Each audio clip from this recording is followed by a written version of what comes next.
Well, good morning, everyone. Welcome to Rainmakers Roundup. I'm your host, Mark Iorio, and I've got with me today Bill Stewart. Bill is the co-partner with Stewart Jones Wealth Advisory Group as part of Janney Montgomery Scott. Bill, welcome. Great to have you on the show.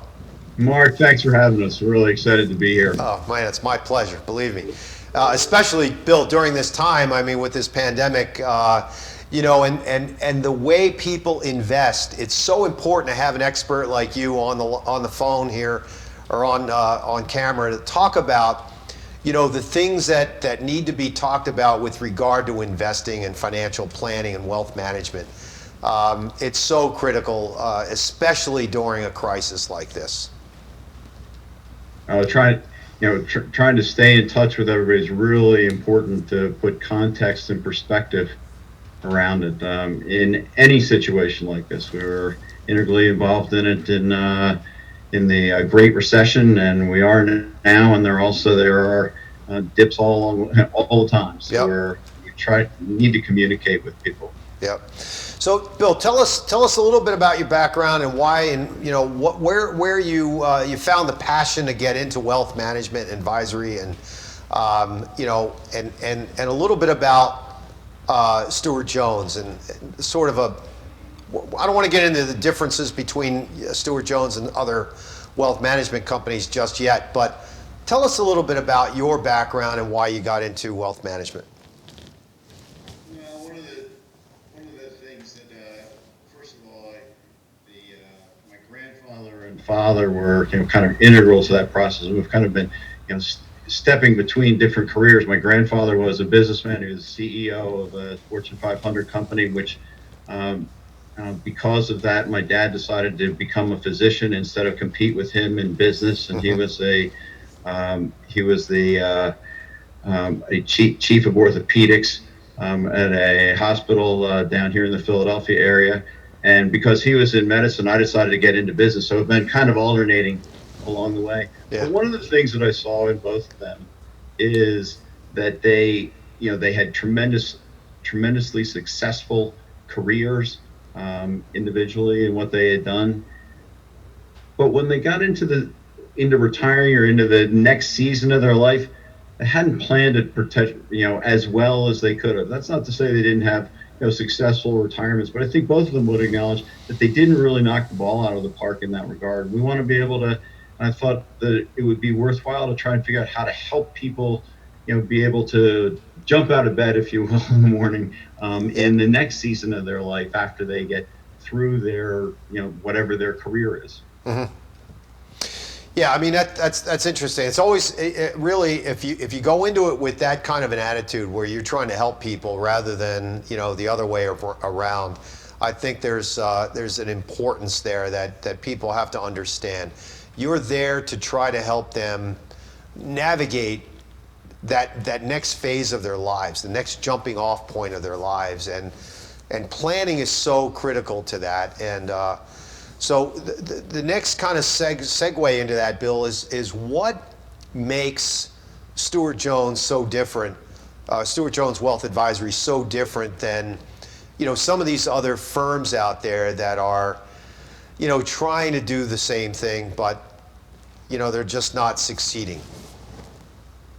Well, one of the things that we've really worked on is really building our business around the arc of wealth transition, if you will, and it's really kind of, Mark, as as I think you and I have talked about, it kind of is a step off the grand arc of life, if you will, and if we kind of use that as a context, the grand arc of life. If you look at your the life as a person from conception to infant to toddler, child, adolescence, teenager, adult, all the way into midlife, and then into as a senior, we can kind of look at that in the course of the course of the seasons of the year. Also, if you kind of look at starting in winter and going into early spring and into the summer and all the way into fall and then into the winter again. And what we find with business owners, which is really where we have especially, is that they have their feet firmly planted in August or September. Yeah. That's where they're at the height of their power, height of their success, height of the business success, and they really aren't excited about moving into the next phase, if you will, the next chapter or season of their life. But as we point, winter is coming, and so Right. they have to do it. So we wanted to position our group to be able to help then with the whole arc of wealth transition. So with within the context of the grand arc of life, we're working in transitioning between seasons, and we particularly work as we go looking into retirement and what that next season is of life. And one of the things we kind of try to do is break that down into what are the steps in order to get there. And we kind of describe them as the vowels, if you will, just for trying to keep it in order. So we go through assessment, evaluation, implementation, optimization, and utilization as the 5 steps.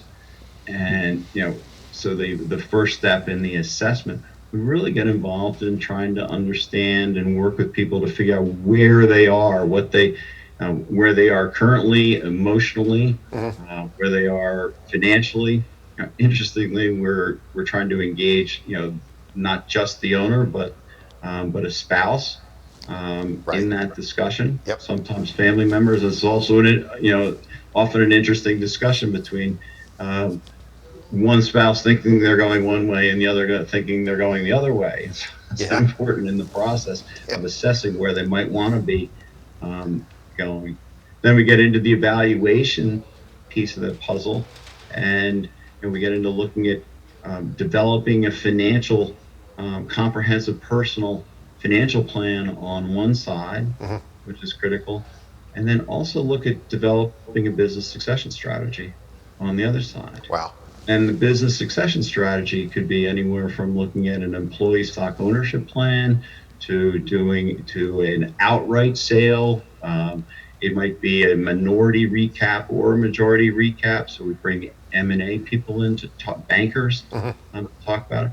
But this is all kind of in the evaluation process, kind of cutting back to that financial plan. Right. Really, really important that we understand what their needs and wants are, if you will.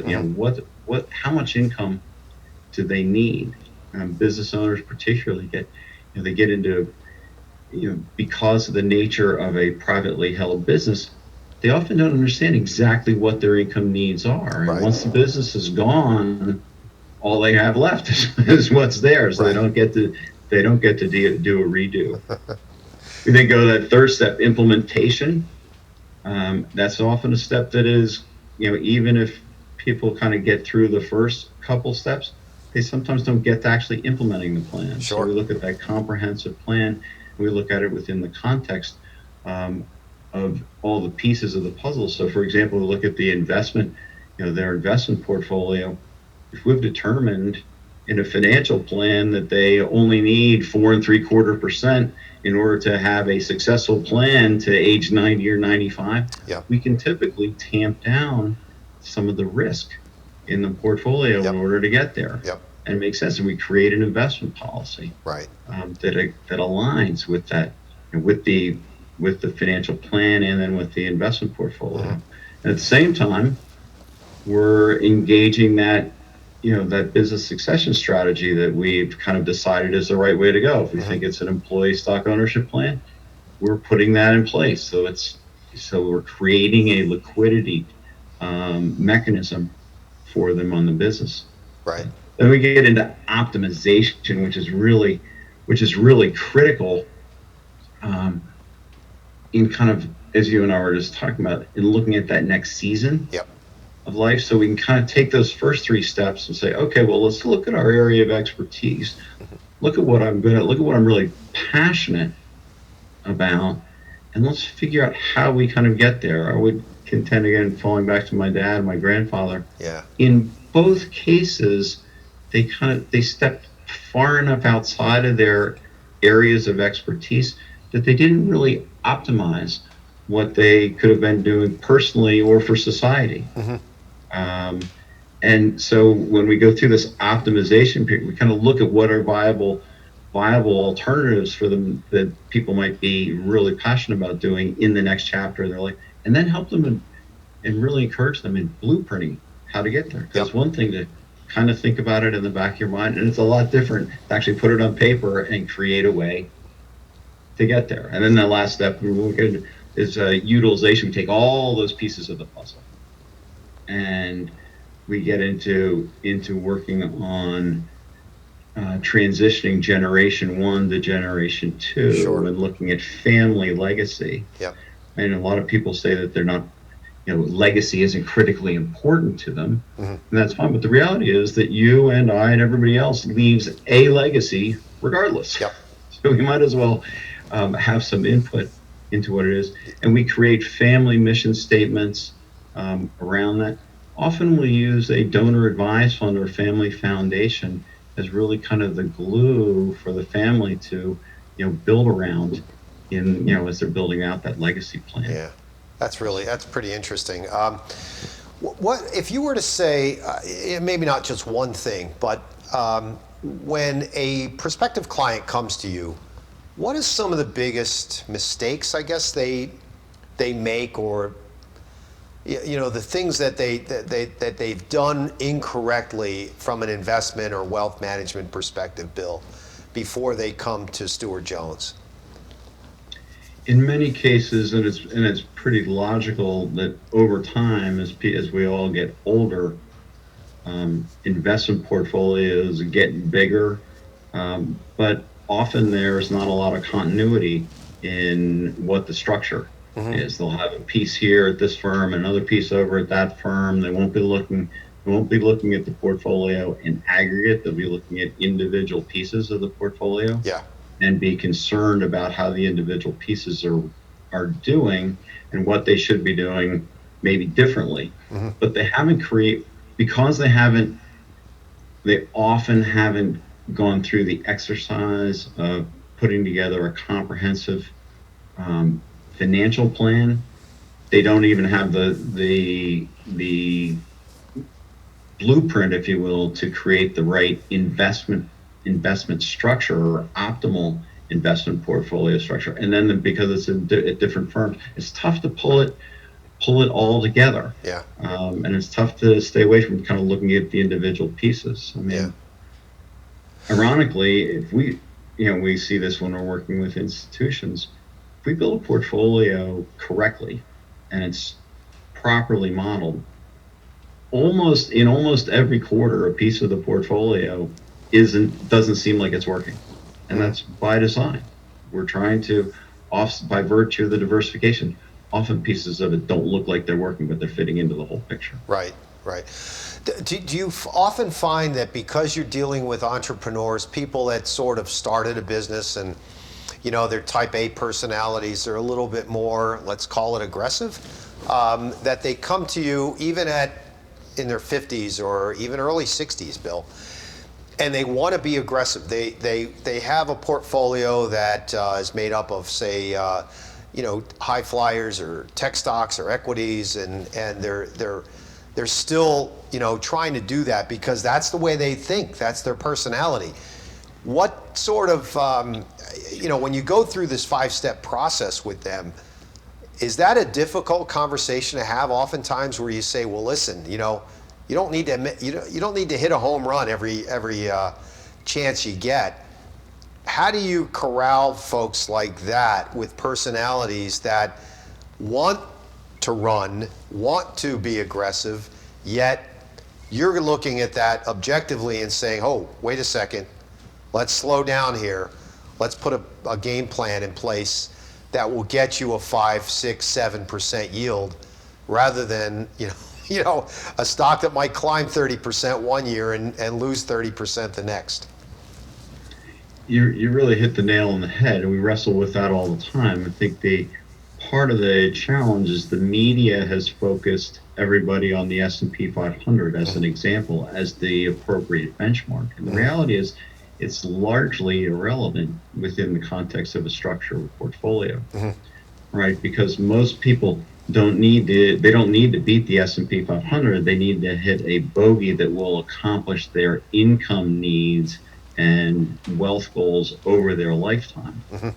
And trying to bring people back, whether it's business owners or otherwise, to remember, like, oh yeah, that's right, our target is 4.75%, so we don't need to be hitting 12 and 13% and taking the risk Right. in order to do that is a big deal. Further, when we're talking to business owners, particularly while they're still running their business, they know, but we kind of help remind them that where they have the opportunity to make the most money and do the best in their best is in their business. Yeah. That's where they have control. That's where they have expertise. That's where they're actually the most comfortable. So the other part of the portfolio, the liquid part of the portfolio, not only should they, but it's okay to be more conservative. So they really don't have to focus on that or be too concerned about it, that then it's fitting within the context of their whole net worth. That is such a great point. I mean, I love this conversation because you bring a level of clarity to wealth management that, when a lot of times we're all sucked into the media frenzy, right? Whether you watch CNBC, you watch Fox Business, you watch these talking heads, and the host has some quote so-called expert come on, and they're talking about a particular sector, a particular stock, and then the next thing you know, the person that's watching, the consumer, is going out and they're through their account, they will go out and purchase that stock, even if it's not part of a plan, a long-term plan. So right. I love what you're talking about. We are going to have to take a quick break, Bill. We'll come back after a message from our sponsors and continue our conversation with Bill Stewart, Executive Vice President of Wealth Management at Stewart Jones Wealth Advisory, which is part of Janney Montgomery Scott, right after this message from our sponsors.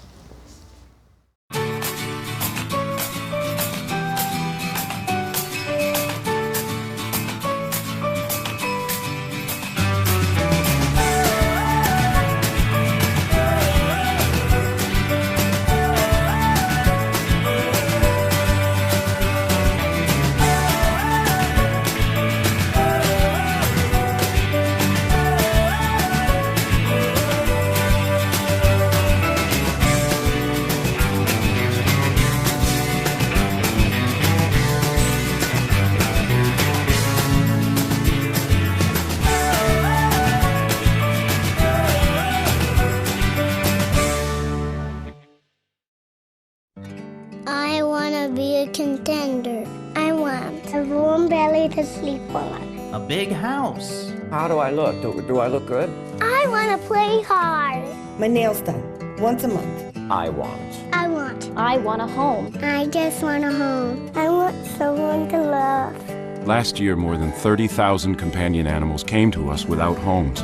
20,000 of them were felines. Let's make some homes together. Hello everyone, I'm Mark Iorio. I'm the host of Rainmakers Roundup right here on RVN TV. The show is about looking for people who are in competitive businesses that are doing something different and unique in the world of sales and marketing. Join me right here on Rainmakers Roundup on Wednesday mornings at 9 a.m. and then again on Thursday evenings at 6:30 p.m. right here on RVN TV. Today's show is sponsored by Dr. Jacqueline. Take charge of your life personally, financially.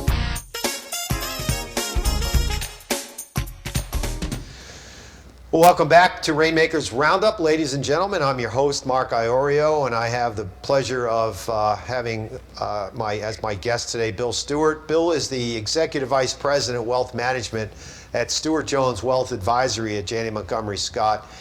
We're having a great conversation here about the Stewart Jones 5-step plan. And hey, Bill, one of the things that you talked about before we went into commercial break was this whole idea of utilization. And for me, a lot of times growing up around wealth management folks, financial advisors or whatever, a lot of the focus and the concentration is on the pure investment, what you have in your stock portfolio, your bond portfolio, whatever it is. You and Stewart Jones Wealth Advisory, you guys come at it at a very different angle. And what I mean by that is, with this utilization portion, you're talking to people about maybe even starting a foundation to leave a legacy. But the other thing you also said was, if you do own a business, and many of your clients own businesses, they're entrepreneurs, focus on your company, focus on your business. Let us handle the portfolio, and let's be a little bit more conservative in the portfolio. I love that about your approach. I'm sure it's taken time for you to do that, but that's unique, and I think that's incredibly commendable on your part. Thanks, Mark. I mean, it's been an evolution, no question about it. It's you touched on something that's interesting in that utilization part, the family foundation, which is often structured within the context of a donor advised fund, ends up being such an important piece of the puzzle. Oh yeah. Now, when you get into the transitioning of wealth, generation 1 to generation 2, because it's really interesting. In the context of an estate plan, the assets are prepared, but the heirs aren't. So preparing heirs for the assets is critical in order to maintain family continuity. And the donor advised fund ends up being such a great tool to utilize for families, because it can be something that they really rally around, whether they get along really well or not. It can be kind of a glue. You create that family foundation. Whether it's $500,000, $1 million, $10 million, but you create a mission statement, a family mission statement, or a philanthropic mission statement around that donor advised fund. And the family then gets together at least on an annual basis to talk about who they're going to be granting money to, what organizations each of the kids or parents are really passionate about, how they're going to fund them. They talked about how the portfolio was structured and how it should be structured going forward. Really ends up being an interesting tool to create some glue within the family while the matriarch and patriarch are alive, and should live past them with their kids in the future. So pretty fun. Yeah, that sounds like a really great way to get everyone together, pulling their weight, sort of rowing in the same direction or singing from the same sheet of music, by building a foundation and a mission that everyone can buy into. That's remarkable, and it's way beyond what you would typically think, and that's what I want the viewing audience to understand. It's way beyond what people typically think of a wealth advisory management group. So I think that's wonderful. So earlier on in the conversation, Bill, we were talking about the fact that it's really difficult sometimes to get entrepreneurs to, really focus on their business and let, Stewart Jones Wealth Advisory really handle the balance of the portfolio. And oftentimes, it's kind of corralling that is tough. What general advice would you give people when, they are beginning to look for a wealth advisory group to come to, and to manage their portfolio, and really a little bit beyond that, manage their financial lives, and maybe even their lives beyond finance? Well, I think it kind of falls back to what we were talking about with regard to aligning, financial plan needs and life objectives with both the liquid portfolio and the business, and kind of looking at it in aggregate. One of the things that we have a fair amount of experience with. I really come out of from an institutional consulting background. I was the national manager of Donaldson, Lufkin, and Jenret's consulting group for years. And we use a pretty relatively sophisticated approach to portfolio management. And we acknowledge to our existing clients and prospective clients, when the markets are going straight up, nobody really cares. And, that we know the managers, or what's the big deal. But when you get into periods like last March and currently, and the wheels are coming off the bus, they really care that we have high quality managers that have their fingers on the pulse, that have access around the globe to input and sophisticated analysis, that have been through market breaks, many of them. And that's comforting. In 2008 and 2009, none of our clients left. Wow. None of our clients have left now. Yeah. Nobody has sold their equity positions. Yeah. Nobody's excited, clearly, but they're confident that the portfolio structure fits what they need, that we have high quality managers involved, and there's comfort in knowing that you have very significant intellectual capital that's being utilized on their behalf. Yeah, that's great. Now, how do you find new clients? What's that process like? Is it mostly word of mouth? Do you go out and I'm sure you're not doing any cold calling at this point in your life, but how do new clients come to you, Bill? Oh, don't kid yourself. We're doing outgoing calls too. Are you really? Okay, good. Sure. We're involved actually in trying to meet owners of privately held businesses, and so we're making outgoing calls. We're not cold calling per se, but we're reaching out to those owners, because remember, these business owners are so busy. Yeah. Right. And this is a discussion that nobody really wants to get into. They don't want to get in. Remember, they have their feet firmly planted in August and September. Oh yeah. They don't really want to get into this discussion. So we're out talking. We're introduced, obviously, by we're getting referred in by existing clients and people that we know and other professionals. Yep. As well. But it's a conversation that people don't necessarily want to get into. So kind of showing them some gentle ways to engage the discussion in the forms of an employee stock ownership plan, and creating comprehensive plan structures. Like, okay, well, yes, it is coming. And often my wife's been telling me we really need to be looking at this. Like, man, well, we should. Yeah, exactly. She's right. Just like when my wife says that stuff, right? We should be doing it. You listen, man.